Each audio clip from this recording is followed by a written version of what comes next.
salaamullaahi calaykum. Waa idin salaamay dhammaantiin. Ramadaan kariim. Waxaan Allah subxaanahu wa tacaala ka baryayaa hooyooyinka xaamilada ah ee sooman inuu Ilaahay u fududeeyo, kuwii awoodi waayana Ilaahay dambi dhaafka uu siiyo. Sidoo kale hooyooyinka umulaha inuu Ilaahay caafimaad taama siiyo, kuwan awlaad haysanina Ilaahay awlaad baariya inuu siiyo.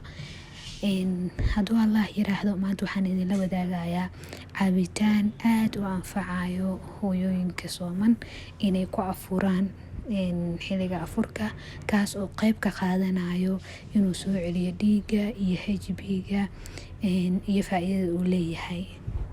Cabitaankan waxa uu ka kooban yahay 3 shay. Kan koowaad oo ah qare, kan labaad oo isticmaalayna waa cambe iyo saytuun. Faa'iidooyinka saytuunka uu leeyahay waxaa ka mid ah, marka koowaad waxa uu ka mid yahay fruitiska oo fiber-ka leh ama qolofta leh, kuwaas oo qofka markuu isticmaalo ama hooyada markay isticmaasho u fududeynayo inay caloosha ay jilicdo oo aysan fadhiisanin maadaama maalinkii udil ay soomaneed.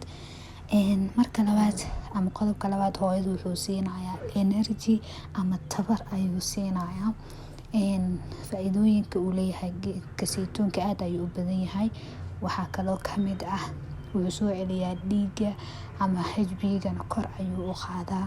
Sidoo kale faa'iidooyinkiisa waxaa ka mid ah waxa uu leeyahay dhanaan yar, soo haddii hooyada isticmaasho ma dareemayso lalabo iyo wixii la mid ah oo ka yareynayaa, aad ayuuna u anfacayaa. Saytuunka asi kaligiis waa isticmaali kartaa hooyada ama qofka u baahan. Sidoo kale waa ku darsan kartaa fruitiska kale sida cambaha, qaraha iyo wixii la mid ah.